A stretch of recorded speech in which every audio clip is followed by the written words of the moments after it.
Assalamualaikum warahmatullahi wabarakatuh. Alhamdulillah, Waalaikumsalam warahmatullahi alhamdulillahirabbil alamin wa bihi nasta'in wa ala umuri dunya waddin wassalatu wassalamu ala asrafil anbiya'i wal mursalin wa ala alihi wa sahbihi ajma'in amma ba'd. Ya, alhamdulillah, pada kesempatan kali ini kita akan membahas ya mengenai kajian fikih yang ke-11, yaitu hukum seputar wudhu bagian kedua. Ya, sebelumnya telah dibahas ya mengenai hukum seputar wudhu bagian pertama ya, mengenai wudhu mujzi yang cukup ya, mulai dari niat, membasuh wajah, membasuh dua tangan sampai siku, mengusap kepala, membasuh dua kaki sampai mata kaki, mualat atau berturut-turut, kemudian tartib ya, berurutan. Lalu kemudian ada wudhu akmal ya, yang lebih sempurna gitu. Dari mulai niat hingga mualat juga berturut-turut gitu.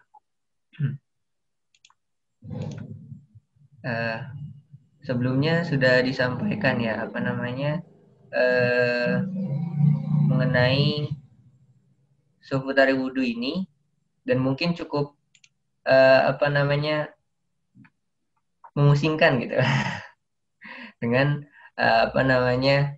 penjelasan mengenai seperti biru usikum seperti itu.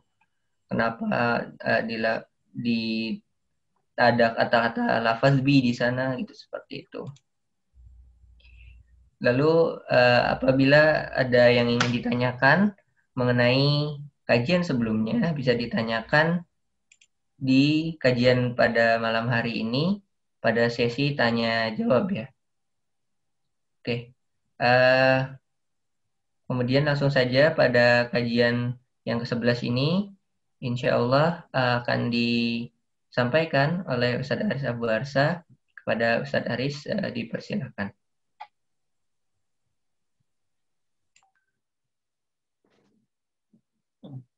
Baik. Bismillahirrahmanirrahim. Assalamualaikum warahmatullahi wabarakatuh. Alhamdulillahirabbil alamin walladzi arsala rasulahu bil huda wa din liyudhhirahu 'ala dini kullihi walau karihal kafirun.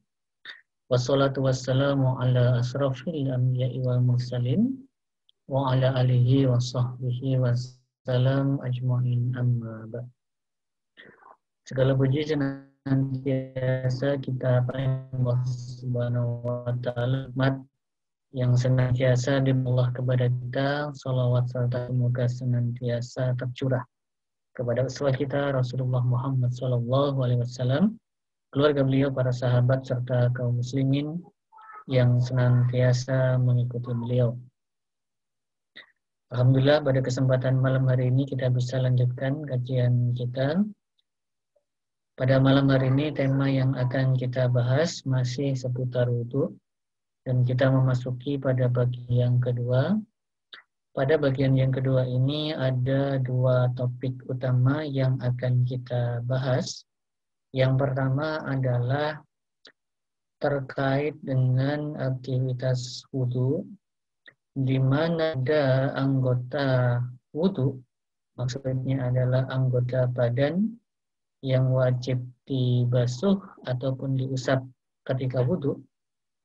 Itu ternyata ada sesuatu yang menghalanginya. Mana bagian-bagian yang ditunjukkan oleh syariat dan bagaimana caranya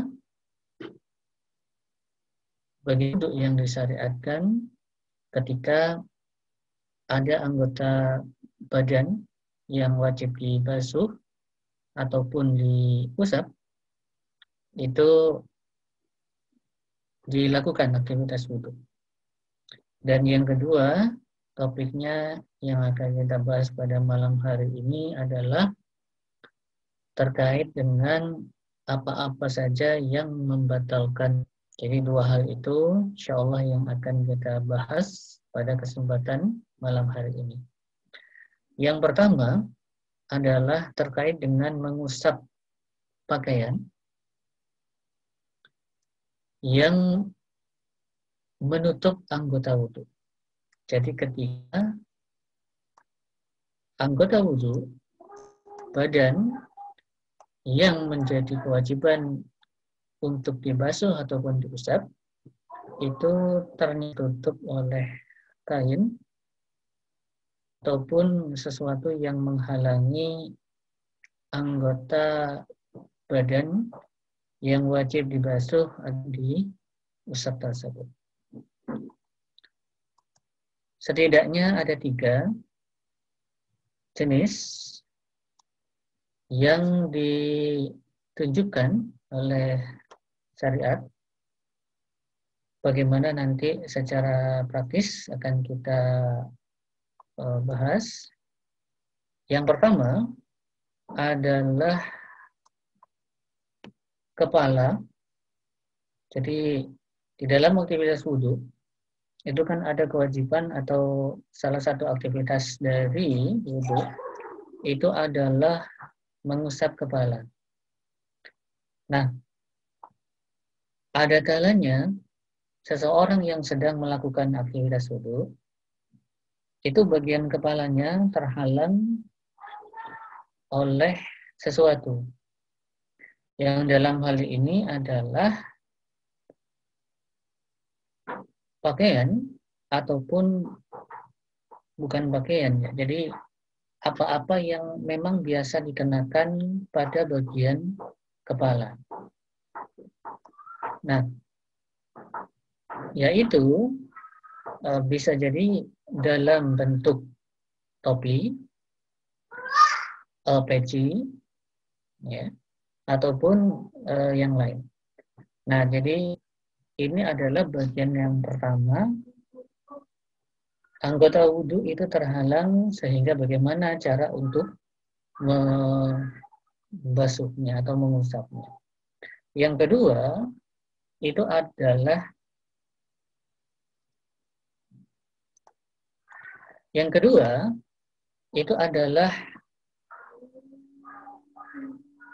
terjadi ketika bagian atau anggota wudhu itu terluka sehingga di sana dibalut pada bagian yang luka tersebut, ya, atau diperban lah istilahnya. Atau bisa jadi dipakaikan semacam belat, yaitu ketika anggota wudhu, anggota badan yang menjadi objek pelak wudhu itu misalnya tulangnya patah. Nah, yang itu adalah sesuatu yang dipakai di kaki. Ya. Ketika seseorang dalam kondisi wudhu, sementara pada saat itu dia sedang memakai sesuatu pada kakinya. Jadi bisa berupa misalnya sepatu, sandal, ataupun kaos kaki. Nah, bagaimana ini cara wudhu dalam konteks ini? Jadi ada 3 kondisi bagaimana kemudian wudhu itu terjadi pada saat seseorang itu memakai ya atau ada bagian yang ada pada tubuhnya tersebut. Jadi yang pertama adalah bagian kepala, yang kedua itu adalah bagian kaki, yang ketiga itu adalah bagian yang lain dalam kondisi bisa juga bagian kepala, bisa juga bagian kaki dalam kondisi yang dia luka sehingga perlu diperban atau dibalut atau dipasangkan alat semacam belat ya ketika misalnya tulang patah dan seterusnya. Nah, yang pertama itu adalah apa yang dipakai di atas kepala. Diriwayatkan dari Mughirah bin Syu'bah bahwasanya ia berkata, wa ghassala dira'aihi wa masaha binasiyatihi wa 'alal imamati wa 'ala khuffaihi thumma raqiba. Jadi hadis yang diriwayatkan di dalam oleh Imam Muslim dan Imam Bukhari. Diriwayatkan Mughirah bin Syu'bah bahwasanya ia berkata, wa ghasala dira'aihi, bahwasanya Rasulullah, maksudnya ini sedang menceritakan Rasulullah, beliau sallallahu alaihi wasallam itu membasuh dira'aihi, dua lengan beliau, wa masaha binasihi, beliau mengusap ubun-ubun beliau, wa alal imamati, kemudian beliau mengusap surban beliau, wa ala khufaihi, beliau mengusap khuf beliau, summa rakiba, kemudian beliau menaiki hewan tunggangan beliau, wa rakibtu, dan begitu juga menaiki hewan tunggangan. Pantahaina ilal qaumi, hingga kami sampai kepada orang-orang kaum waqad qamu fis sholati, ya, di mana mereka sedang mendirikan sholat, ya. Nah, jadi di dalam hadis ini ditunjukkan bahwasannya Rasulullah SAW beliau sedang memakai apa yang disebut dengan al-imamah, yaitu surban. Nah, di dalam hadis ini disebutkan bahwasannya ketika beliau memakai surban, maka di sini wa masaha binasiyatihi wa alal imamati. Jadi di sini kondisinya hadis ini menunjukkan bahwa beliau ketika wudhu ketika itu beliau mengusap ubun-ubun dan al-imamah, ya, surban. Artinya di sini pembahasan kita sebelumnya itu adalah bahwa salah satu yang menjadi kecukupan dari wudhu itu adalah membasuh kepala atau mengusap kepala, ya. Jadi mengusap kepala. Nah, di sini ternyata pada bagian kepala Rasulullah SAW, menurut hadis ini ada bagian kepala beliau yang memakai surban. Ada juga bagian kepala beliau yang terbuka, yaitu ubun-ubun beliau.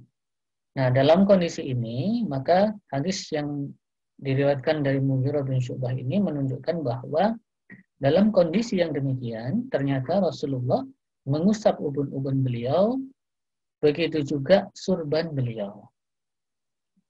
Nah, ini sebenarnya juga menjadi dalil pembahasan kita sebelumnya, bahwasanya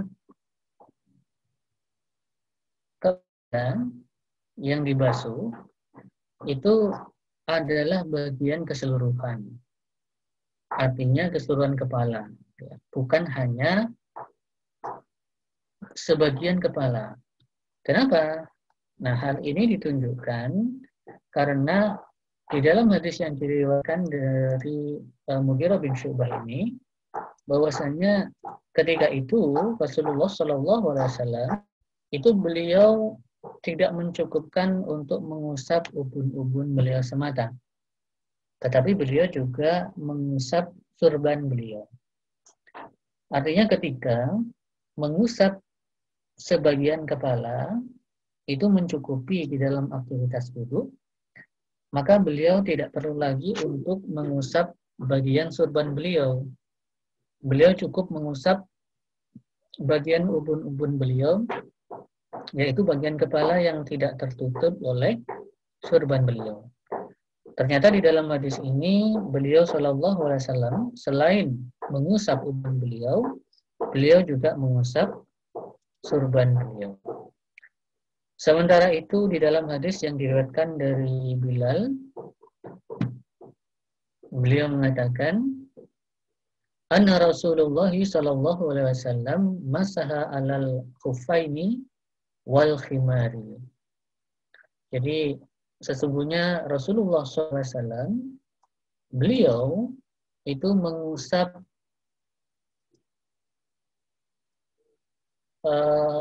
dua khuf beliau.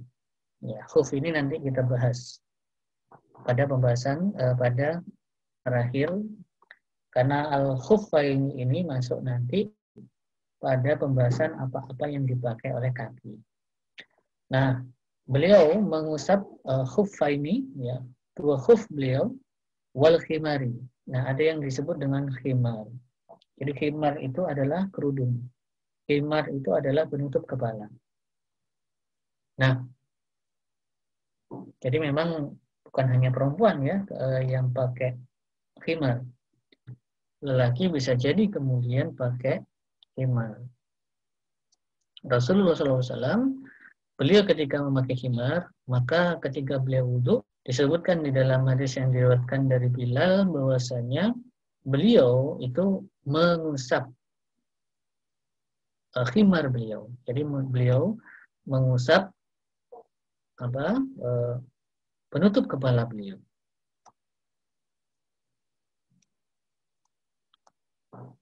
Nah, berikutnya sebentar.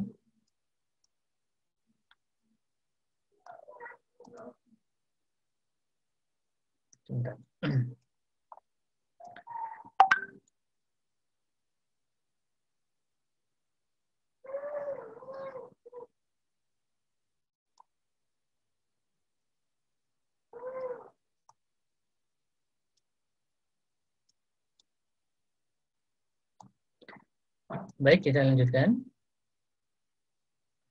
Berikutnya adalah yang diriwayatkan dari Sauban, bahwasanya beliau berkata, "Ta'aitu Rasulullah sallallahu alaihi wasallam tawaddu'a wa masaha 'alal khuffaini wa 'alal khimari tsummal imamati." Diriwayatkan dari Sauban, beliau berkata, "Aku melihat Rasulullah sallallahu alaihi wasallam tawaddu'a, sedang berwudu. Wa masaha 'alal khuffaini, dan beliau mengusap dua khuf beliau. Wa 'alal khimari, beliau kemudian mengusap khimar beliau, yaitu kerudung atau kepala beliau. Tsummal imamati, kemudian beliau mengusap surban beliau." Nah, jadi ini yang terjadi ketika beliau memakai khimar, tetapi beliau juga memakai surban. Nah, ketika ini terjadi, maka dalam hadis ini disebutkan bahwasannya beliau Shallallahu Alaihi Wasallam itu mengusap, ya, baik khimar beliau, ya, jadi kerudung beliau, maupun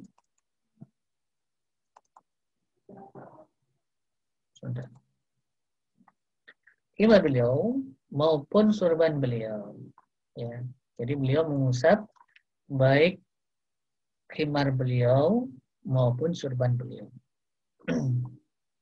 Nah, lanjut. Ini adalah kondisi pertama tadi ketika seseorang berwudu dalam kondisi bagian kepalanya itu ada sesuatu yang menutupi. Nah, ketika bagian kepalanya ada sesuatu yang menutupi, maka yang menutupi itu bisa berupa khimar, bisa berupa surban, maka dalam kondisi demikian, seseorang yang sedang berwudu itu diwajibkan untuk melepaskan apa-apa yang menutupi kepalanya. Nah, dalam kondisi itu, maka orang yang sedang wudu tadi itu cukup mengusap apa-apa yang menutup bagian kepalanya. Kalau yang menutup kepalanya itu adalah surban, sehingga kepalanya tertutup oleh surban, maka ia mengusap surbannya. Ketika kepalanya tertutup sebagian, maka dia mengusap baik bagian kepala yang tertutup oleh surban ataupun oleh khimar, begitu juga mengusap bagian kepala yang tidak tertutup. Nah, jadi tidak harus penutup kepalanya dilepas, tetapi cukup diusap apa yang menutup kepalanya tadi. Nah, ini berlaku baik bagi laki-laki maupun bagi perempuan. Jadi kalau perempuan juga diperbolehkan, misalnya dia pakai kerudung, ya, pakai khimar, pakai penutup kepala, tidak harus dilepas misalnya, maka itu juga diperbolehkan. Jadi cukup diusap kerudungnya, ya, tidak harus dibasuh, ya. Kalau dibasuh nanti kerudungnya jadi basah. Jadi diusap saja, dalam artian adalah tangannya memang terkena air, kemudian diusapkan. Nah, itu diperbolehkan dan sudah sah wudunya. Nah, ini yang pertama, yaitu ketika ada sesuatu yang menutupi bagian kepala dari orang yang sedang berwudu. Yang kedua, itu adalah jika ada yang menutupi bagian tubuh orang yang sedang berwudu, yang bagian tubuh itu sedang terluka, yaitu ditutup dengan pembalut ataupun perban, atau misalnya dipasangi dengan belat bagi misalnya yang patah tulang misalnya. Nah, bagaimana dalam kondisi ini?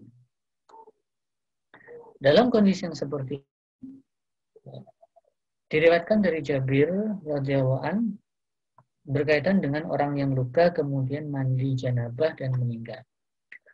Jadi terkait dengan pembalut belat, itu memang tidak ada dalil secara khusus dalam artian yang berkaitan dengan aktivitas wudu.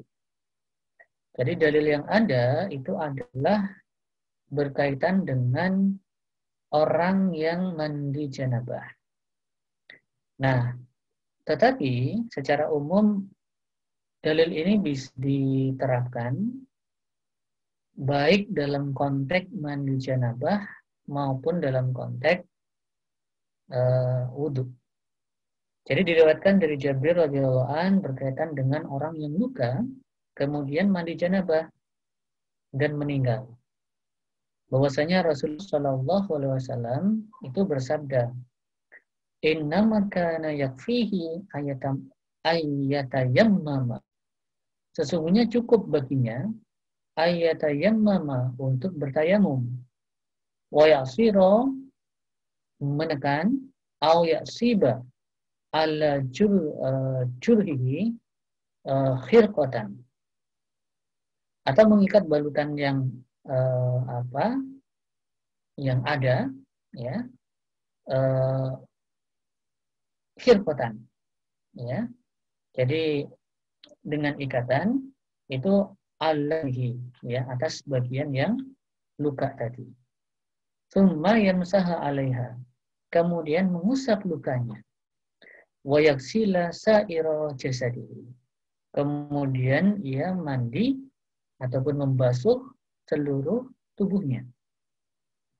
Nah, ini adalah dalil yang memberikan petunjuk terkait dengan bagaimana mandi yang bisa dilakukan oleh orang yang sedang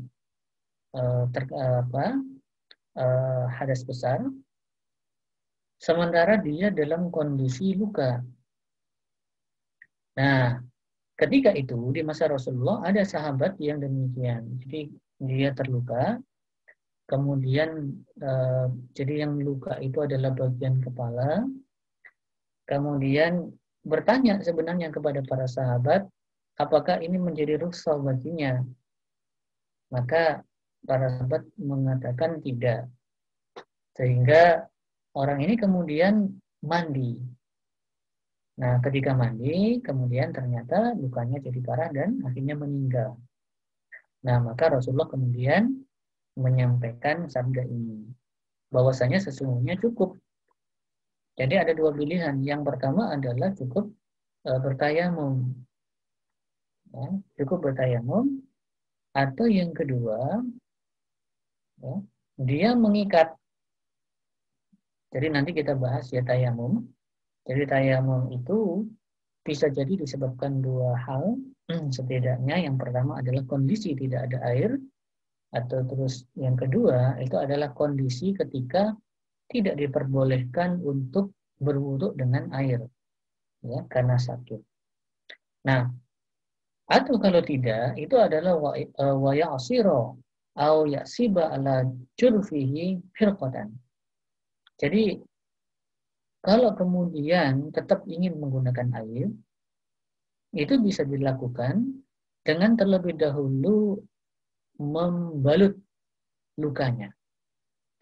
Membalut lukanya dengan perban, ya, membalut lukanya dengan perban, baru kemudian mengusap lukanya. Ya, jadi maksudnya mengusapnya itu adalah pada bagian yang diperban itu. Jadi pada bagian yang diperban. Nah, kita sudah membahas pada pertemuan sebelumnya, ada perbedaan antara yamsaha atau masaha, mengusap, itu dengan yagsila, ya,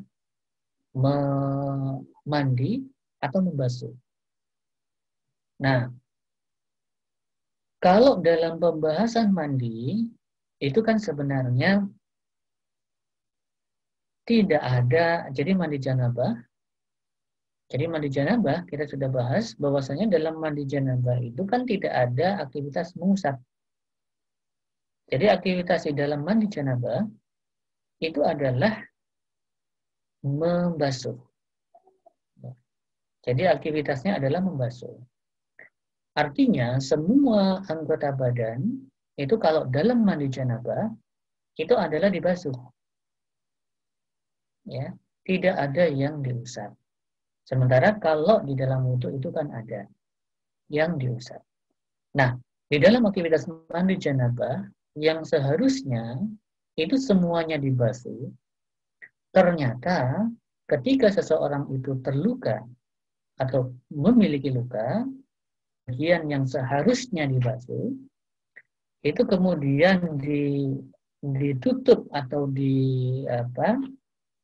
diperban, ya dibalut dengan perban, maka dalam kondisi itu ketika dianggap bisa membahayakan ketika ia terkena air, maka bagian yang luka dan diperban tadi itu tidak perlu untuk dibasuh. Jadi cukup untuk diusap. Ya. Nah, perbedaannya adalah kalau diusap itu nggak harus sampai basah. Ya. Karena diusap itu adalah meletakkan satu bagian dia kepada bagian yang lain. Itu kan artinya diusap. Nah, dalam konteks wudhu atau dalam konteks mandi janabah ini, ketika ada seseorang yang luka kemudian diperban, maka yang dimaksud dengan mengusap itu adalah ada air yang melekat pada bagian yang digunakan untuk mengusap. Yang dalam hal ini adalah tangan. Jadi, ini yang kemudian membedakan. Jadi kalau diusap, itu maka tidak akan sampai atau tidak menjadikan air itu kemungkinan untuk meresap ataupun menembus pembalut tadi atau perban tadi itu kecil. Nah, sehingga dalam proses itu, maka bagian tubuh yang luka itu tetap terjaga tidak terkena air. Nah, itu yang membedakan dengan aktivitas membasuh. Nah, ini adalah berkaitan dengan mandi janabah. Nah, kalau di dalam mandi janabah saja, yang itu dibasuh, seharusnya dibasuh, tapi cukup diusap, maka ini juga bisa berlaku di dalam aktivitas wudhu. Jadi ketika kita melakukan aktivitas wudhu dan ada bagian tubuh kita yang seharusnya atau yang menjadi objek yang seharusnya dibasuh saat wudhu, ternyata sedang terluka. Misalnya adalah bagian tangan atau kaki misalnya terluka, sehingga perlu dipakaikan perban, atau kaki kita misalnya tulangnya patah, sehingga dipakai belat, yang belat itu tentunya juga dikenakan perban baginya. Nah, ketika bagian yang sedang sakit atau sedang terluka tadi, memang di situ dituntut untuk tidak terkena air, maka pada bagian itu cukup dibasuh saja. Maksud saya, cukup diusap saja. Jadi, dan diusapnya itu adalah pada bagian atas, ya, bagian belat ataupun perban yang yang digunakan untuk menutup itu. Ya.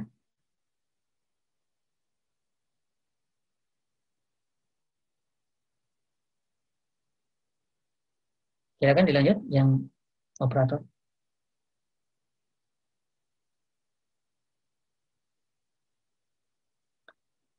Nah, yang ketiga itu adalah apa yang dipakai di kaki.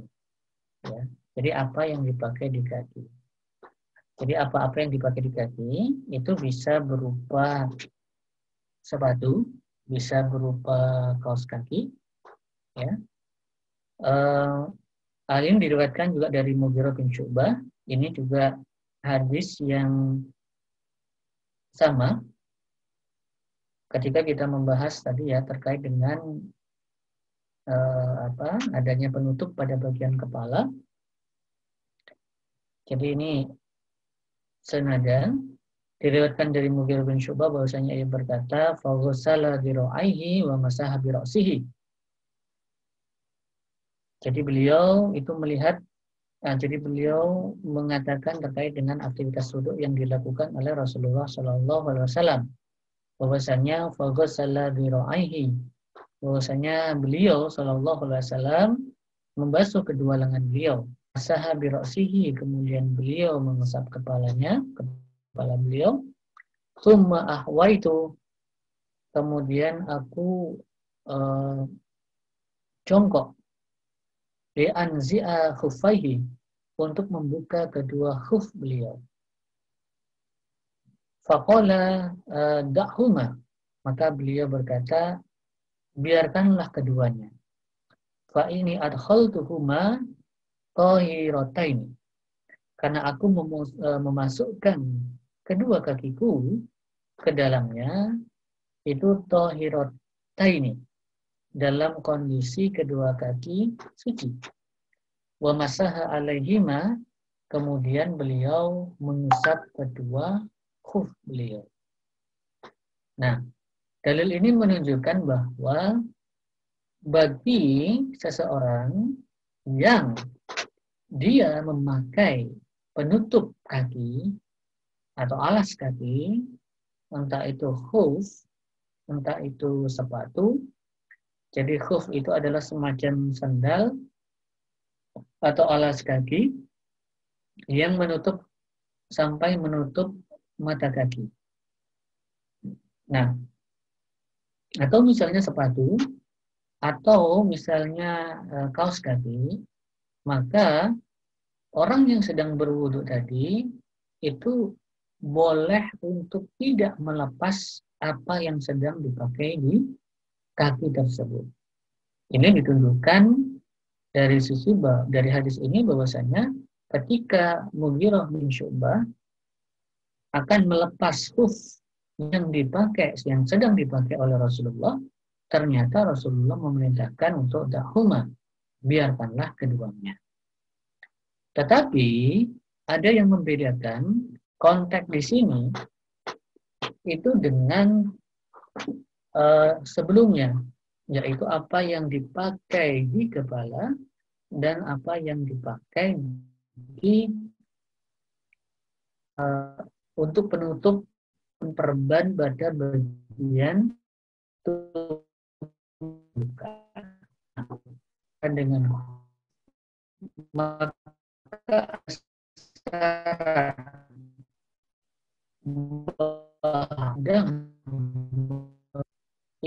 itu dia kakinya tersebut, yaitu itu adalah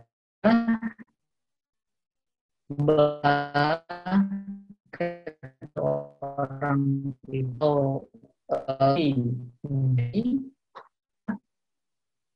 cukup maka disyaratkan itu ada nutup lagi biasanya suci, ya.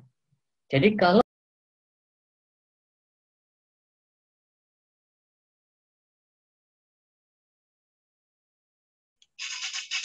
Assalamualaikum. Afwan mungkin Ustaz Aris kehilangan sinyal ya. Oke, sudah kembali Ustaz Aris. Assalamualaikum Ustaz. iya. Ya. Waalaikumsalam. Baik, kita lanjutkan ya.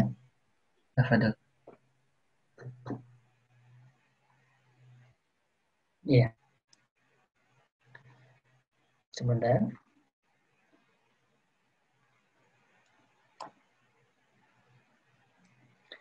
Jadi saya lanjutkan.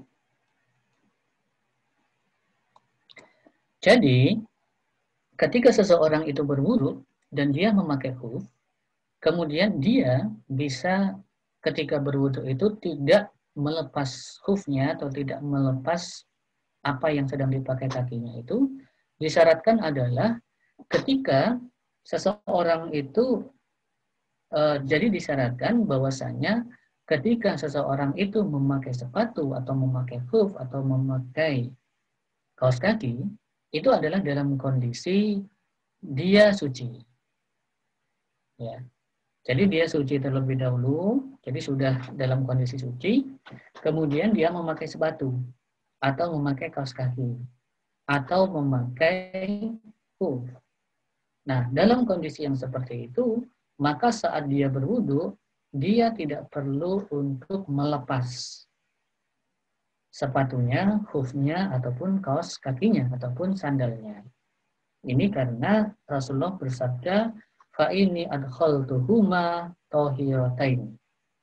Karena sesungguhnya memasukkanku itu dalam keadaan suci. Tetapi kalau memakai khufnya itu dalam kondisi yang tidak suci, maka sepatu atau khuf atau kaos kaki ini ketika berwudu itu juga harus dilepas. Jadi tidak cukup hanya dengan mengusap khufnya atau mengusap sepatunya. Nah, ini adalah opsi yang perlu diperhatikan menjadi syarat ketika itu dengan tutup atau dengan ketika memakai ada sesuatu dipakai di kakinya sehingga menghalangi sampainya air kepada kaki.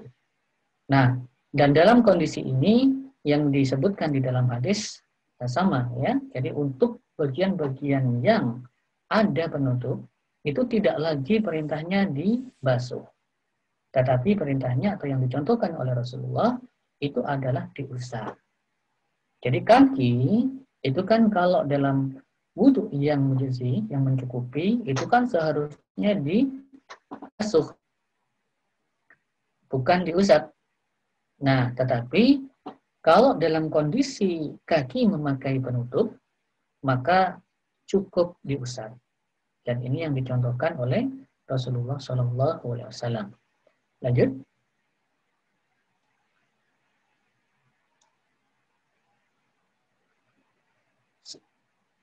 Sementara diriwayatkan dari Mughirah, ia berkata, tawaddu'an Nabi sallallahu alaihi wasallam wa masaha 'alal jawrabaini wa na'laini. Nabi sallallahu alaihi wasallam berwudu, beliau mengusap dua kaki, kedua kaos kaki dan dua sandal beliau.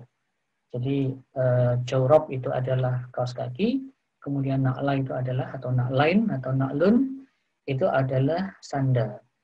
Nah, jadi ini juga menjadi dalil bahwasannya ketika seseorang yang sedang berwudu itu memakai penutup kaki atau alas kaki, dia bisa tidak menutup kaki, tidak cukup sah. Nah, di dalam hadis ini tidak disebutkan syarat, tetapi hadis yang pertama tadi itu menjadi penjelas bahwasannya disyaratkan ketika berwudu dan tidak melepas penutup kaki atau alas kaki, cukup dengan mengusapnya, itu adalah dalam kondisi dia sebelum memasukkan atau sebelum memakai penutup kaki tadi, itu adalah dalam kondisi suci. Sementara hadis yang diriwayatkan dari Surah bin Han berkaitan dengan mengusap khuf yang menyatakan fasa'alnahu, maka kami bertanya, ya, dalam konteks ini adalah kepada Ali. Faqala, maka Ali berkata, ja'ala Rasulullah sallallahu alaihi wasallam salasata ayyam. Bahwasanya Nabi atau Rasulullah sallallahu alaihi wasallam itu beliau menjadikan atau menetapkan kata ayyam, 3 hari, ya, walaya liyahunna, dan 3 malam, lil musafiri, bagi musafir, wa yauman wa lailatan lil mukimi. Sementara bagi orang yang mukim itu adalah 1 hari 1 malam. Nah, jadi ini maksudnya itu adalah batas, ya, batas atau lamanya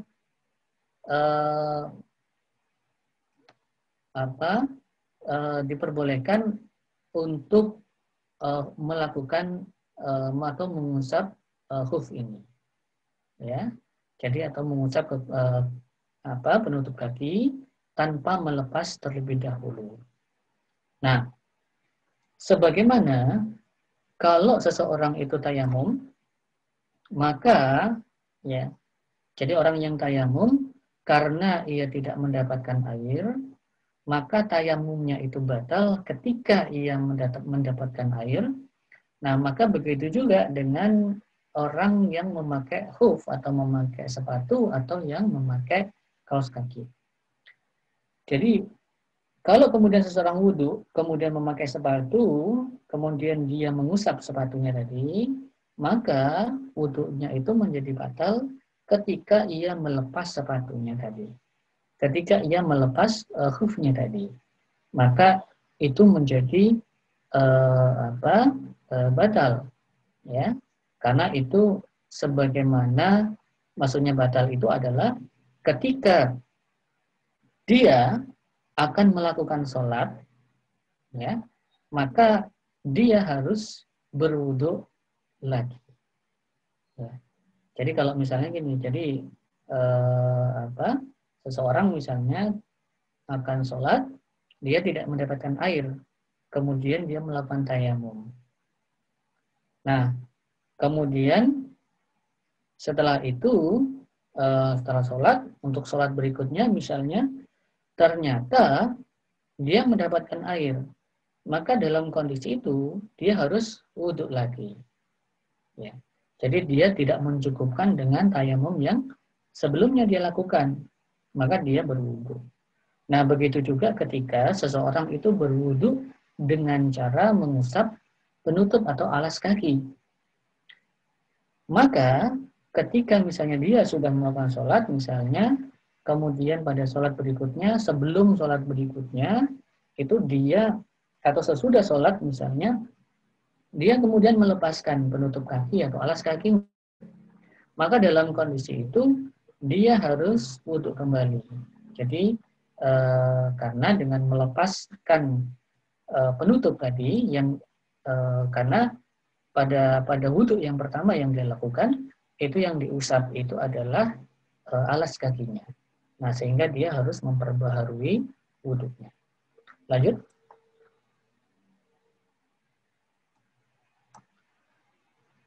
Nah, itu adalah terkait dengan kondisi ketika seseorang itu berwudhu sementara ada bagian yang menutupi. Ya, jadi tadi bagian kepala, kemudian pada bagian yang luka dengan adanya perban. Kalau bagian kepala tadi adalah surban, seseorang memakai surban atau memakai khimar. Kemudian kalau luka tadi pada bagian manapun yang luka, kemudian bagian tubuh manapun yang luka, tentunya yang dibasuh ataupun diusap pada saat wudhu, kemudian ia diperban, maka dan yang ketiga itu adalah kaki. Ketika ia misalnya memakai alas kaki, maka pada kondisi-kondisi itu dengan beberapa ketentuannya masing-masing diperbolehkan untuk tidak melepaskan sehingga cukup mengusap pada bagian yang menutupi anggota badan yang menjadi objek aktivitas wudhu. Nah, topik kedua yang akan kita bahas pada kesempatan malam hari ini adalah terkait dengan perkara yang membatalkan wudhu. Nah, perkara yang membatalkan wudhu itu ada 6. Ya.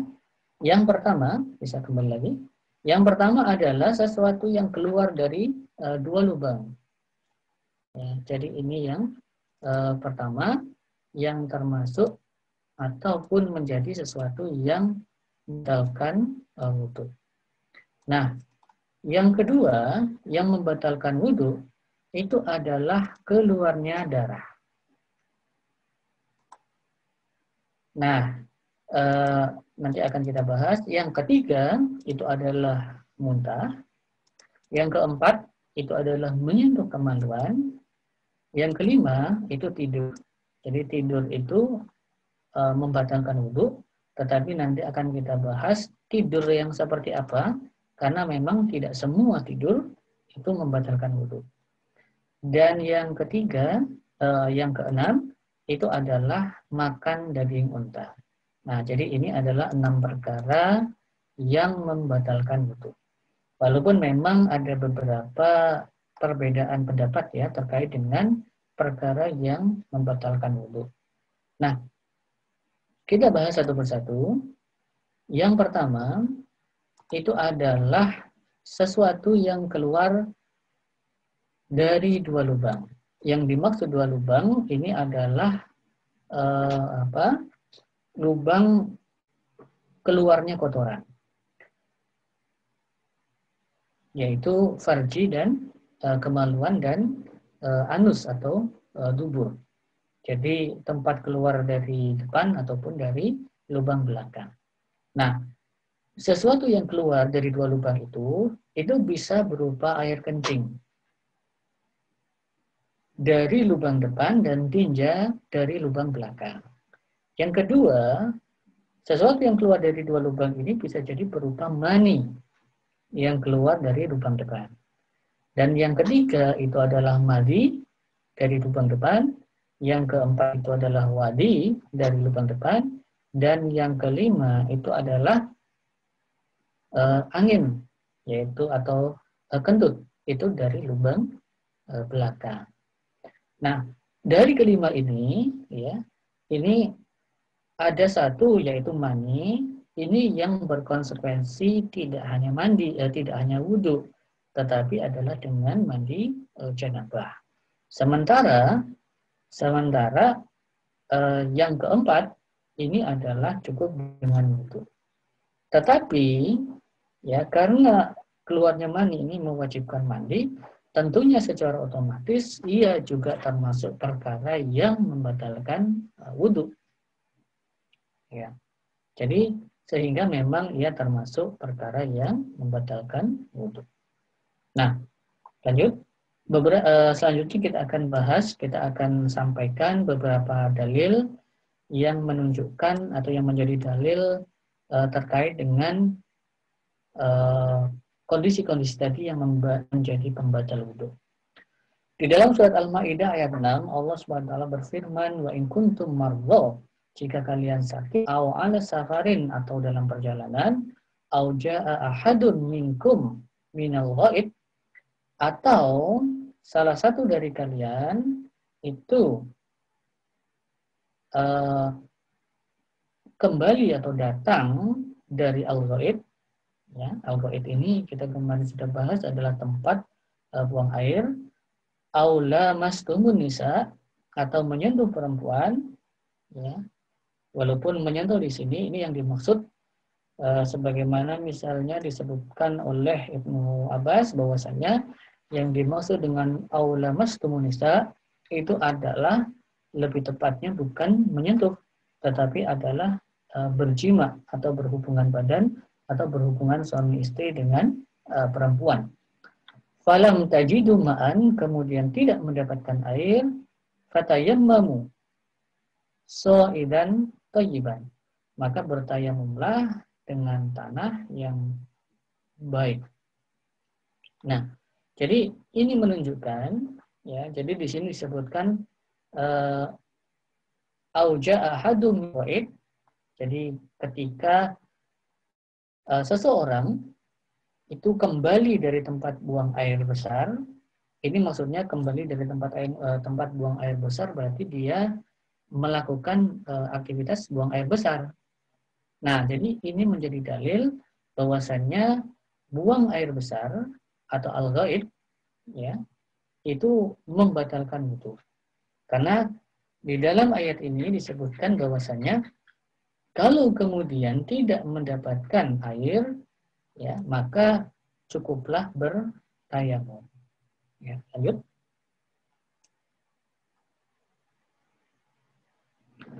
Selanjutnya diriwayatkan dari Ali radhiyallahu an bahwasannya beliau berkata, kuntu rajulan madaan fa amartu rajulan ayas'ala nabiyya sallallahu alaihi wasallam. Jadi beliau berkata, dahulu aku adalah seorang lelaki yang sering mengeluarkan madi. Fa'amartu rajulan, maka aku kemudian memerintahkan seseorang ayas'ala nabiyya sallallahu alaihi wasallam agar menanyakan kepada Nabi sallallahu alaihi wasallam lima kanibnatihi, karena kedudukan putri beliau. Fasa'ala, maksudnya beliau Ali bin Abi Thalib itu beliau segan untuk bertanya terkait dengan perkara ini, bukan karena beliau malu, tetapi karena beliau menjaga posisi putri beliau. Ya, maksudnya putri Rasulullah Shallallahu Alaihi Wasallam yang menjadi istri Ali bin Abi Thalib. Makanya Ali bin Abi Thalib kemudian menyuruh ada seseorang untuk bertanya terkait dengan peristiwa atau kondisi beliau. Fasa'ala, kemudian laki-laki itu bertanya, faqala, maka Nabi SAW bersabda atau menjawab, tawaddo wagsil dzakaruka, maka wuduklah dan cucilah kemaluanmu. Nah, jadi perintah Rasul terkait dengan yang keluar madi, itu kemudian Rasul memerintahkan tawaddo, wuduklah, wagsil dzakaruka, dan kemudian cucilah kemaluanmu, maka ini menunjukkan bahwasanya keluarnya madi pada seseorang itu menjadi pembatal wudu. Lanjut. Selanjutnya, hadis yang diriwayatkan dari Ibnu Abbas radhiyallahu an, ini adalah dalil yang menunjukkan bahwasannya madi, ya, dan wadi itu membatalkan wudu.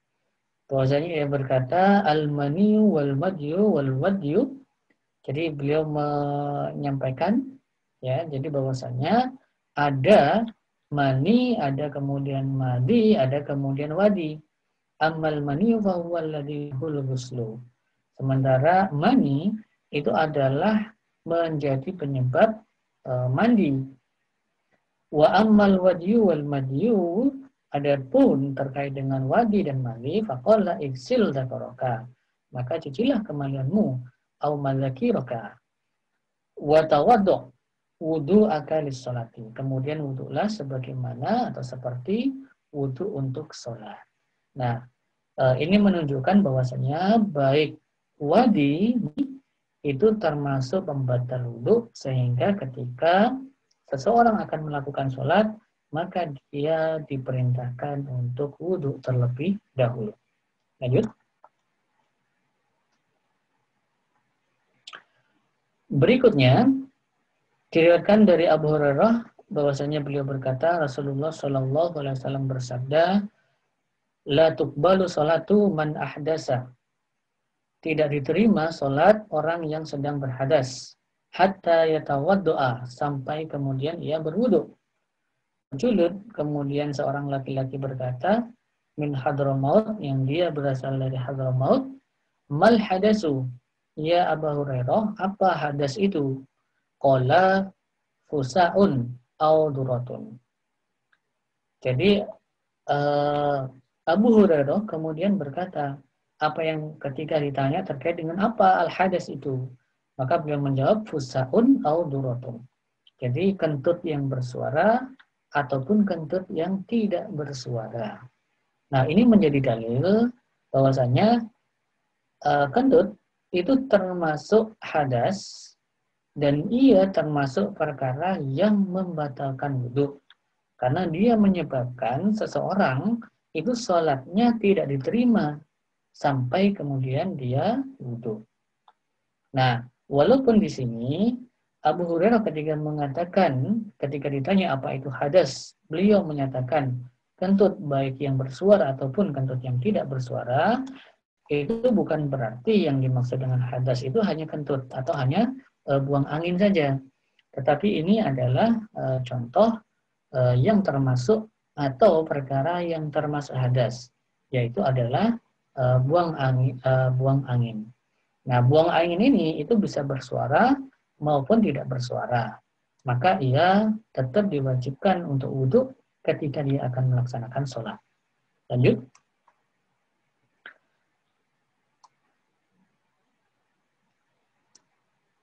Diriwayatkan dari Abu Hurairah bahwasanya Rasulullah SAW bersabda, la wudu'a illa min sautin aw rihin. Tidak ada kewajiban untuk berwudu melainkan karena mendengar suara atau mencium bau. Nah, ini adalah indikasi dari buang angin. Jadi buang angin itu bisa bersuara, bisa tidak. Bisa berbau, bisa juga tidak. Nah, sehingga dua perkara ini menjadi salah satu indikasi apakah seseorang itu perlu untuk wudu atau tidak. Dalam artian dia berhadas atau tidak. Nah, cukup salah satunya saja, yaitu bisa jadi karena keluarnya suara. Sehingga dengan keluarnya suara, maka dia menyadari bahwa dia sedang buang angin, sedang hadas, wajibkan wudhu baginya ketika akan melakukan sholat. Atau bisa jadi tidak keluar suara, tetapi kemudian tercium bau yang tidak sedap, maka dalam kondisi ini juga menjadikan ia sadar bahwa dia sedang berhadas, dia buang angin dan sedang berhadas, sehingga diwajibkan atasnya wudhu ketika dia akan melakukan sholat. Lanjut.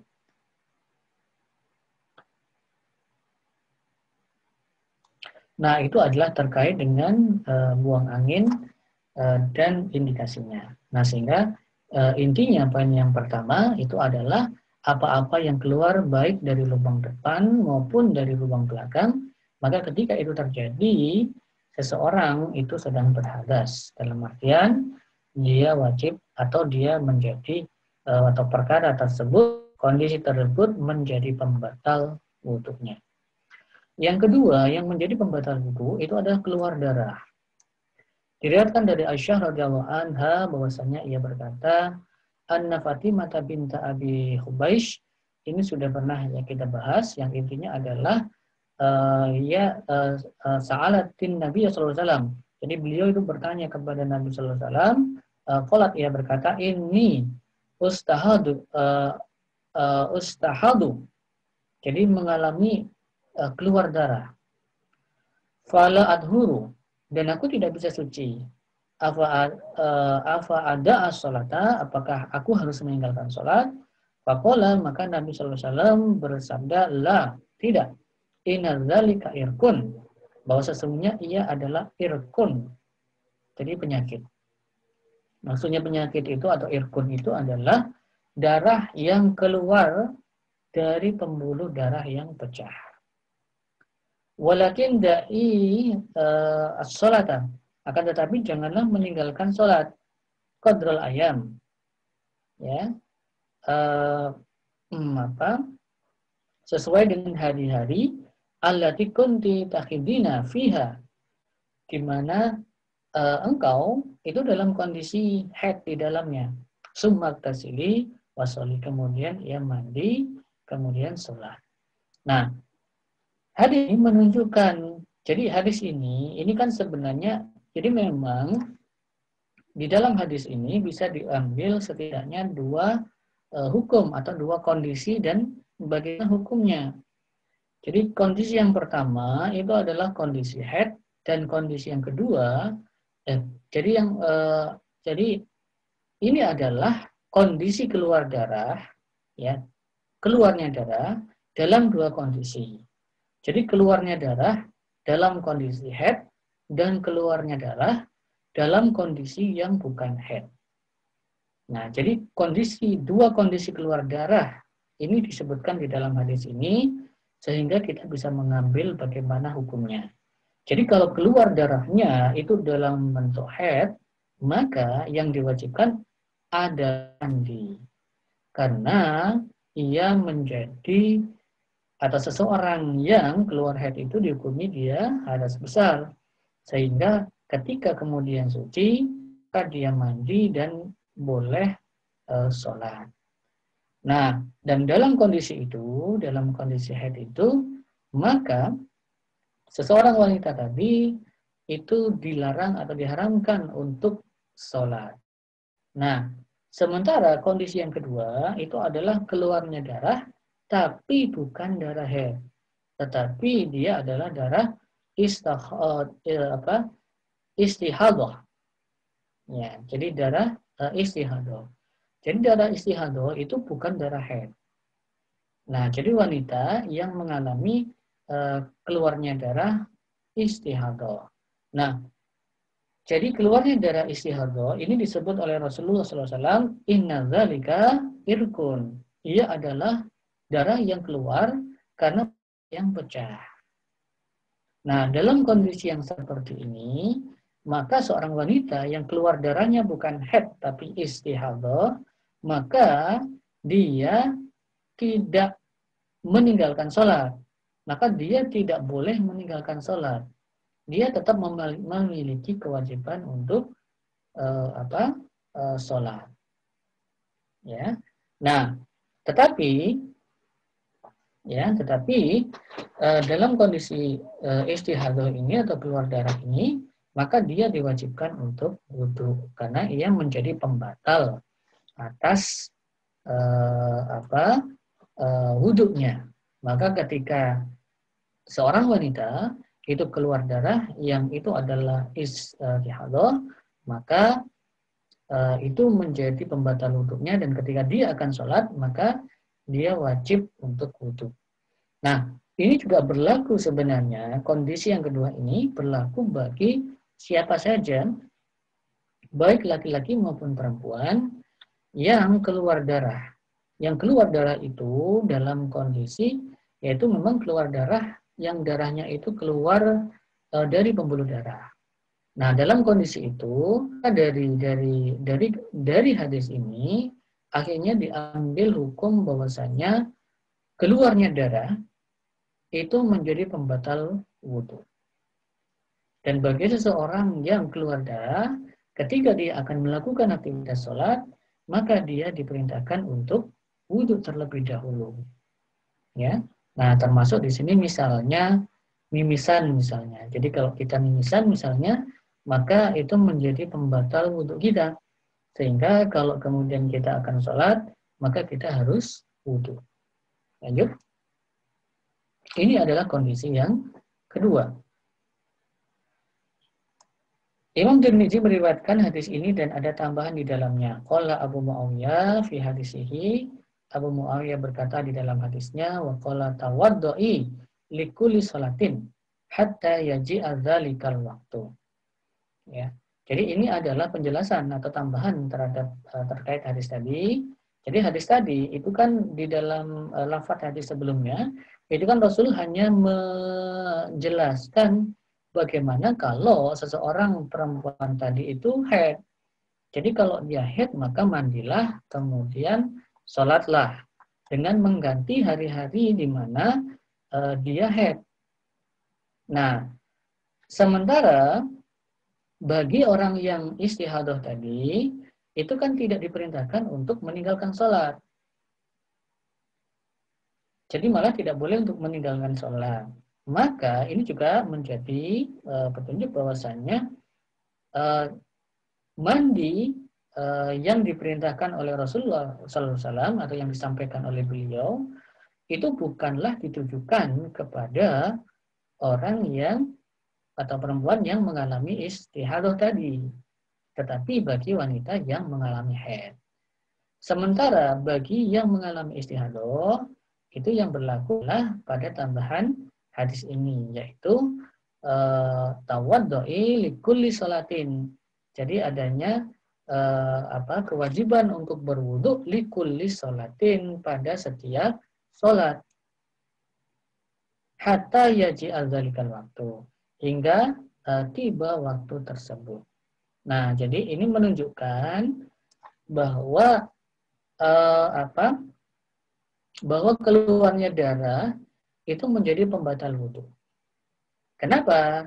Karena di sini disebutkan di dalam bahwasannya Rasulullah Shallallahu Alaihi Wasallam bersabda, tawaddu'i likulli sholat. Maka berwudu engkau setiap sholat. Ya, karena yang orang atau perempuan atau wanita yang mengalami istihadah tadi itu kan dia penyakit dan dia keluar darah terus, ya.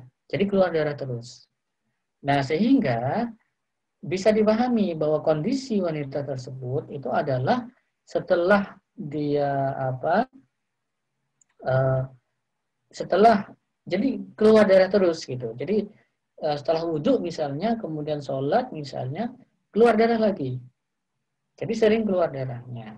Nah, dalam kondisi itulah maka kemudian Rasulullah menyatakan tawaddu'i likulli salat. Maka beliau memerintahkan bahwa bagi setiap salat itu diperintahkan untuk berwudu. Ini menunjukkan bahwa keluarnya darah itu menjadi pembatal wudu. Karena kalau tidak menjadi pembatal wudu, maka Rasulullah tidak akan memerintahkan wanita tersebut untuk wudu setiap akan sholat. Ya, jadi karena berarti cukup wudu pertamanya. Jadi dia wudu misalnya, kemudian sudah sholat, kemudian keluar darah, maka Rasul nggak akan memerintahkan wudu bagi setiap sholat. Nah, beliau memerintahkan tawaddu'i likulli sholatin, maka itu menunjukkan bahwa istihadah atau keluarnya darah tadi itu membatalkan wudu. Ya, jadi karena sering keluar wudu setelah sholatnya tadi itu kemudian batal sehingga wanita tersebut harus wudu kembali. Lanjut. Berikutnya yang ketiga yang membatalkan wudu itu adalah muntah. Hal ini berdasarkan riwayat dari Ma'dan bin Abi Thalhah dari Abu Darda. Anna Rasulullah sallallahu alaihi wasallam qa'a.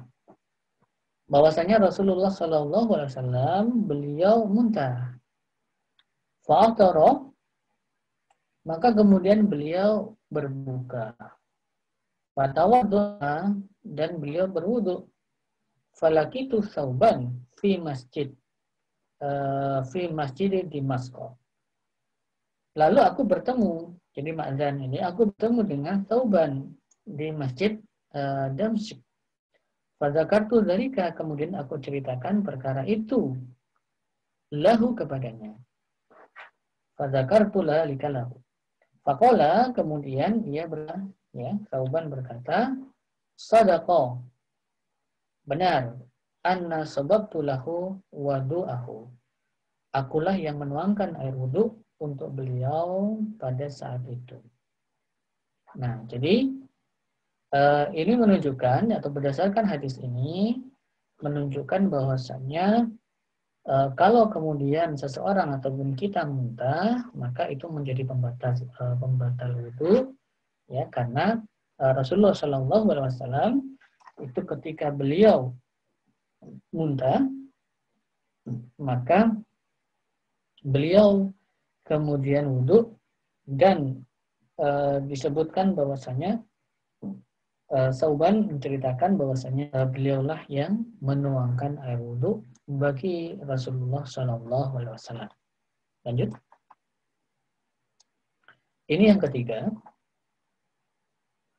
Diriwayatkan dari Ibnu Juraid dari ayahnya, ia berkata Rasulullah Shallallahu Alaihi Wasallam bersabda, "Idza qa'a ahadukum," jadi ketika muntah salah satu dari kalian atau qalas atau menemukan mani, wajada maniyan menemukan mani, wa huwa fi sholati sementara ia dalam kondisi salat, falyansarif maka berpalinglah, maksudnya pergilah. Fal yatawaddo, kemudian wudhulah, wal yarji, kemudian kembalilah, fal yabni ala sholati, dan tetap meneruskan salatnya, malam yatakallam, selama ia tidak berbicara. Nah, jadi ini menunjukkan bahwasanya muntah, kalau pada hadis yang pertama itu hanya menunjukkan aktivitas yang dilakukan oleh Rasulullah SAW.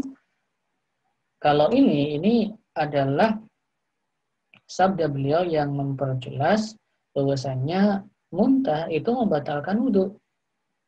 Ya, karena ketika seseorang sholat dan kemudian dia muntah, maka Rasulullah SAW beliau memerintahkan agar seseorang itu pergi berbalik untuk kemudian wudhu baru melanjutkan sholatnya.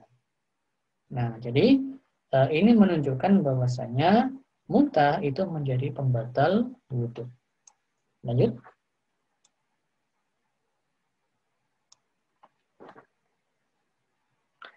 Yang keempat adalah menyentuh kemaluan. Sebenarnya ini adalah perkara yang jelas ya, diriwayatkan dari Busra binti Safwan bahwasanya Nabi SAW bersabda, "Man massa dzakarahu fala yusalli hatta yatawaddoa."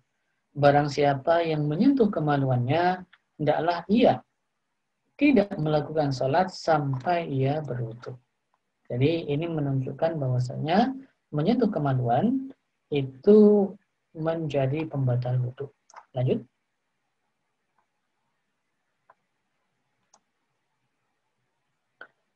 Diriwayatkan dari Busra binti Safwan bahwasanya Nabi SAW bersabda, "Man massa farjahu faqad wajaba alaihi wudu." Ini dalam redaksi yang lainnya bahwasanya barang siapa yang menyentuh farjinya faqad wajaba alaihi wudu. Kalau tadi itu tidak sholat sampai kemudian wudhu, kalau ini adalah faqad wajaba alaihi wudu, maka wajib baginya untuk wudhu. Diriwayatkan dari Abu Hurairah radhiyallahu an, ia berkata Rasulullah sallallahu alaihi wasallam bersabda, "Idza afdha ahadukum biyadihi illa farjihi." Ketika salah seorang dari kalian itu menyentuh dengan tangannya illa farjihi, kemaluannya, walaysa bainahuma sitrun, dan tidak ada di antara keduanya itu penghalang, penutup, ya, wala hijabun, dan penghalang, fal yatawaddo, maka hendaklah dia wudu. Nah, jadi menyentuh kemaluan, maka yang dimaksud dengan kemaluan di sini itu adalah baik zakar. Jadi kalau sebelumnya, jadi kalau hadis yang pertama sebelumnya itu kan zakar ya. Jadi yang dimaksud dengan farji itu adalah termasuk dubur ya. Jadi lubang anus, maka ketika menyentuhnya maka itu menjadi pembatal wudu. Nah, memang ada yang berpendapat bahwa menyentuh ini adalah jika yang menyentuh atau tangan yang menyentuh itu adalah tangan bagian dalam.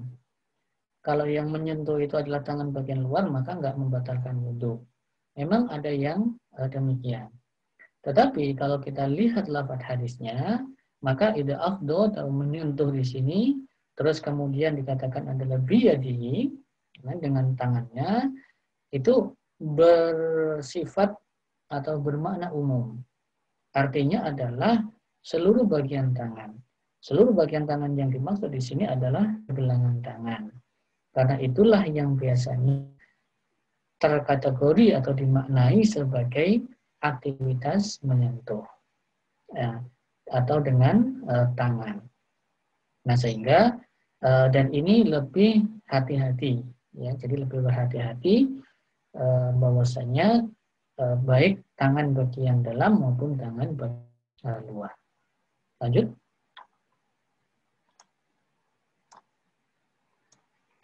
Yang kelima itu adalah tidur.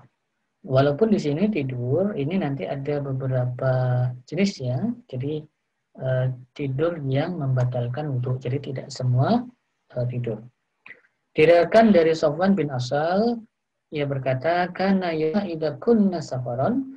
Rasulullah SAW memerintahkan kami jika kami sedang melakukan safar, atau musafirin atau sedang menjadi musafir, alla nanzi'a kifafana, untuk tidak menanggalkan khuf kami salah satu ayamin selama 3 hari 3 malam, illa min janabatin, kecuali karena janabah, lakin min ghaitin, tetapi tidak ditanggalkan karena buang air besar, wa baulin wa naumin, ya. Begitu juga dengan baul, ya, buang air kecil maupun naum. Nah, jadi di sini Rasulullah SAW itu beliau menyebutkan secara umum bahwasanya tidur itu termasuk membatalkan wudhu, ya. Jadi buang air besar, kemudian buang air kecil, ya. Jadi termasuk kemudian tidur itu membatalkan wudhu. Jadi yang disebutkan dalam hadis ini adalah tidur secara umum. Lanjut.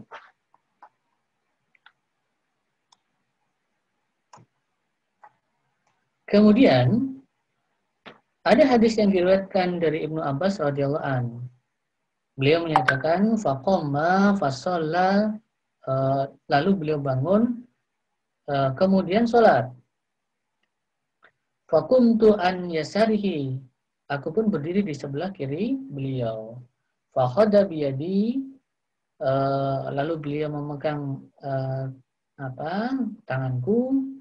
Fa'adzaroni an yaminhi, dan beliau menggeserku ke sebelah kanan beliau. Salatu Rasulillahi sallallahu alaihi wasallam minal laili, ya. Jadi salat Rasulullah sallallahu alaihi wasallam itu di waktu malam salasa asyrata rakaatan. Itu lengkap 13 rakaat. Summat toja'a fanama, kemudian beliau berbaring dan tidur. Hatta nafakho, bahkan sampai mendengkur. Wakana idan nama nafakho, dan ketika beliau tidur mendengkur, fa'atahu Bilalun, kemudian datanglah Bilal, fa'adzanahu bis salati, Bilal itu memandangkan azan untuk sholat. Faqoma, maka beliau Nabi SAW bangun, fasolla, beliau sholat, walam yatawaddo, dan beliau tidak tidur, tidak wudhu. Nah, jadi di dalam hadis yang diriwayatkan oleh Imam Muslim dari Ibnu Abbas ini, nah ini ternyata di dalam hadis ini apa yang dilakukan oleh Rasulullah SAW itu ternyata seakan-akan bertentangan dengan hadis yang pertama. Jadi kalau hadis yang pertama itu beliau menyebutkan bahwasannya naum itu sebagaimana al-baul ataupun al-ghaid. Bahwasanya tidur itu sebagaimana buang air besar maupun buang air kecil, yaitu ia membatalkan wudhu. Ternyata di dalam hadis yang diriwayatkan dari Ibnu Abbas, ini ternyata beliau Shallallahu Alaihi Wasallam itu ketika beliau bangun dari tidur, itu beliau ternyata langsung sholat. Jadi beliau tidak wudhu lagi. Tentunya dalam kondisi sebelum tidur beliau itu adalah beliau sedang berwudhu, karena disampaikan oleh Ibnu Abbas bahwasanya beliau selesai sholat malam. Jadi artinya beliau dalam kondisi itu sudah wudu atau suci. Kemudian beliau sholat malam, kemudian tidur, kemudian ketika bangun mendengar suara azan Bilal, maka beliau bangun dan melakukan sholat tanpa wudu. Ya. Nah, ada yang berpendapat bahwasanya sholat yang maksudnya adalah tidur yang tidak diwajibkan atau tidak membatalkan wudu, itu jika tidurnya itu bukan tidur pulas.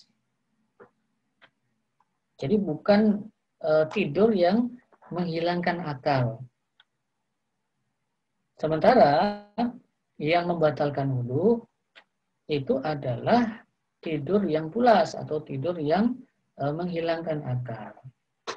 Maka pendapat yang seperti itu, kalau kita lihat di dalam hadis yang diriwayatkan dari Anas, ini beliau menyampaikan bahwasanya Rasulullah SAW itu tidurnya mendengkur.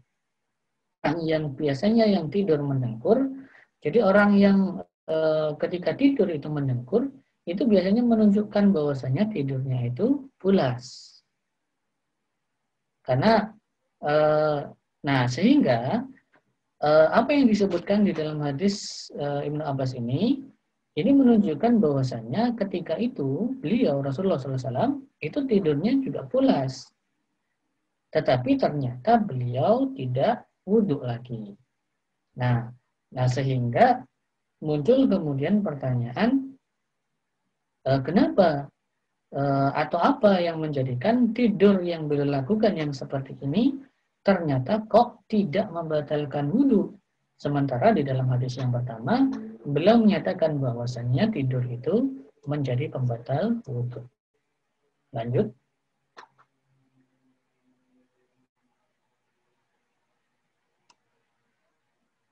Sementara di dalam riwayat Imam Abu Dawud Al-Baihaqi dan Imam Muslim dan Ad-Daruqutni yang diriwayatkan dari Anas bahwasanya beliau berkata, kana ashabu Rasulullah sallallahu alaihi wasallam yang tadhiruna al-isya al-akhirah. Bahwasanya para sahabat Rasulullah sallallahu alaihi wasallam mereka menunggu waktu sholat isya yang terakhir. Hatta takhfiqa ru'usuhum, sampai kepala mereka itu terangguk-angguk. Summa yusalluna, kemudian mereka sholat. Wala yatawaddu'una, tanpa melakukan wudhu lagi. Nah ternyata bukan hanya Rasulullah SAW. Ternyata para sahabat beliau itu ketika mereka itu menunggu waktu sholat isya dan kemudian kepala mereka terangguk-angguk, maksudnya mengantuk, ya. Maka mereka melakukan sholat itu tanpa melakukan wudhu terlebih dahulu. Jadi ini menunjukkan beberapa kondisi tidur yang ternyata tidak perlu untuk wudhu lagi atau tidak menjadi pembatal wudhu. Juga disebutkan di dalam hadis dari Anas, qad ra'aitu ashabar Rasulullah sallallahu alaihi wasallam. Sungguh aku melihat para sahabat Rasulullah sallallahu alaihi wasallam yuqadzuna lis-salati, dibangunkan untuk salat, hatta inni la asma'u li ahadihim qatitan, hingga sungguh aku mendengar dengkuran mereka, salah seorang dari mereka.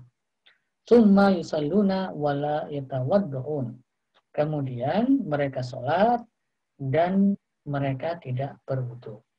Nah, jadi dalam hadis yang di atas itu yang diriwayatkan dari Anas itu disebutkan bahwasanya sahabat yang tidak berwudu itu adalah tidur ringan karena terangguk-angguk. itu menunjukkan bahwa tidurnya itu adalah tidur ringan. Tapi sementara hadis berikutnya ini bukan tidur yang ringan, karena Anas mengatakan bahwasanya beliau itu sampai mendengar dengkuran. Ya. Tapi ternyata dalam dua kondisi ini mereka, para sahabat yang tidur tadi, itu ketika dibangunkan untuk sholat, maka mereka kemudian melakukan sholat dan tidak berwudu. Lanjut.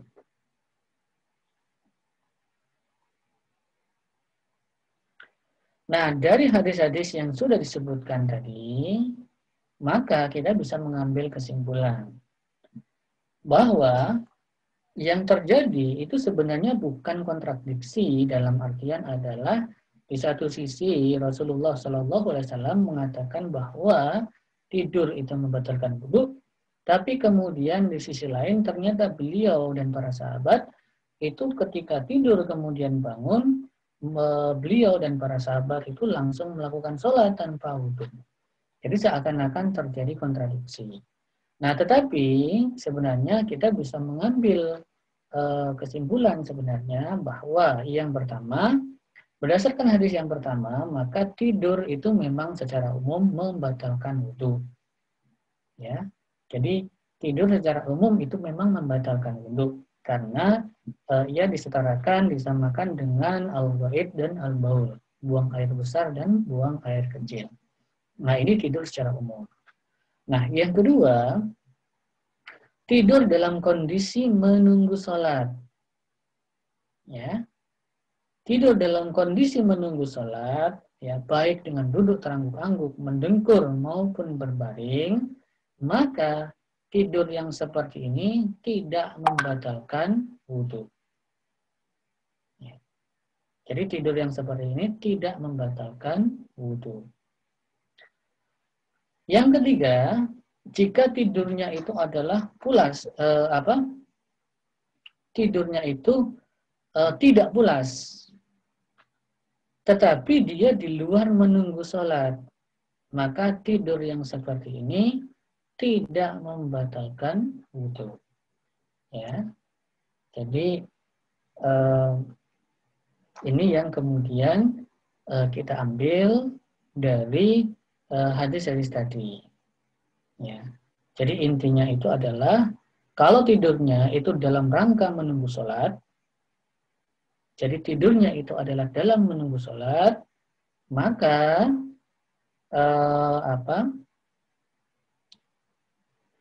baik tidurnya itu ringan ataupun pulas, maka ia tidak membatalkan wudu. Nah, ini terlihat tadi ya di dalam hadis yang diriwayatkan oleh Anas, bahwasanya para sahabat itu dalam kondisi tidur untuk menunggu waktu sholat. Nah, dalam kondisi tidur untuk menunggu waktu sholat tadi, itu kan ada yang dalam kondisi sahabat yang tidurnya itu terangguk-angguk, artinya tidurnya itu ringan. Tapi juga ternyata ada yang tidurnya itu pulas sampai mendengkur. Tetapi dalam dua kondisi tadi, itu ternyata mereka langsung mendirikan sholat tanpa wudu. Ya, ini menunjukkan tidurnya tidak membatalkan wudu. Kenapa? Karena tidurnya itu adalah dalam kondisi menunggu sholat. Nah, tapi kalau tidurnya itu tidak dalam kondisi menunggu sholat, maka jika tidurnya itu pulas, maka dia masuk ke hukum yang pertama, yaitu tidur secara umum. Karena dia masuk ke tidur secara umum, maka dia dihukumi membatalkan wudu. Tapi kalau dia tidur bukan dalam rangka menunggu sholat, atau di luar aktivitas menunggu sholat, tapi tidurnya itu tidur ringan, hanya terangguk-angguk misalnya, ya, tidak sampai pulas, tidak mendengkur, maka tidur yang seperti itu tidak membatalkan wudu. Ya.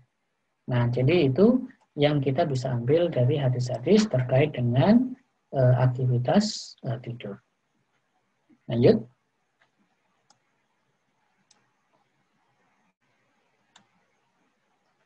Yang keenam, yang terakhir, itu adalah makan daging unta. Nah, jadi makan daging unta itu ternyata termasuk perkara yang membatalkan wudhu. Cuma mungkin ini jarang ya kita dengar, karena mungkin di tempat kita jarang makan daging unta. Karena jarang makan daging unta, maka seakan-akan ini menjadi sesuatu yang kemudian juga jarang jarang mungkin jarang mendengar bahwasanya makan daging unta itu membatalkan wudhu. Hal ini berdasarkan hadis yang diriwayatkan dari Al-Bara bin Azib, bahwasanya beliau berkata, "Su'ila Rasulullah sallallahu alaihi wasallam anil wudu'i min luhumil ibili." Jadi Rasulullah sallallahu alaihi wasallam itu beliau ditanya terkait dengan wudhu min luhumil ibili, karena memakan daging unta. Faqala, maka beliau SAW menjawab, tawaddu'u minha, berwudulah karenanya. Maksudnya, kalau seseorang itu, jadi beliau ditanya terkait dengan status wudhu orang yang makan daging unta. Maka beliau bersabda, tawaddu'u minha, maka berwudulah karena makan daging unta. Jadi, ini menunjukkan bahwa makan daging unta itu membatalkan wudhu karena beliau memerintahkan untuk wudhu. Wasuila an luhumil ghanam, dan beliau kemudian juga ditanya terkait dengan daging kambing. Faqala, maka beliau bersabda, la tawadda'u minha, maka kalian tidaklah perlu berwudu ya karena makan daging kambing. Nah, ini menjadi dalil yang secara jelas menunjukkan bahwasanya makan daging unta itu membatalkan wudu. Dan bagi seseorang ketika memakan daging unta dan akan melakukan sholat, diperintahkan baginya untuk wudhu terlebih dahulu. Nah, inilah 6 perkara yang membatalkan wudhu, dan inilah yang kita bahas pada kesempatan malam hari ini.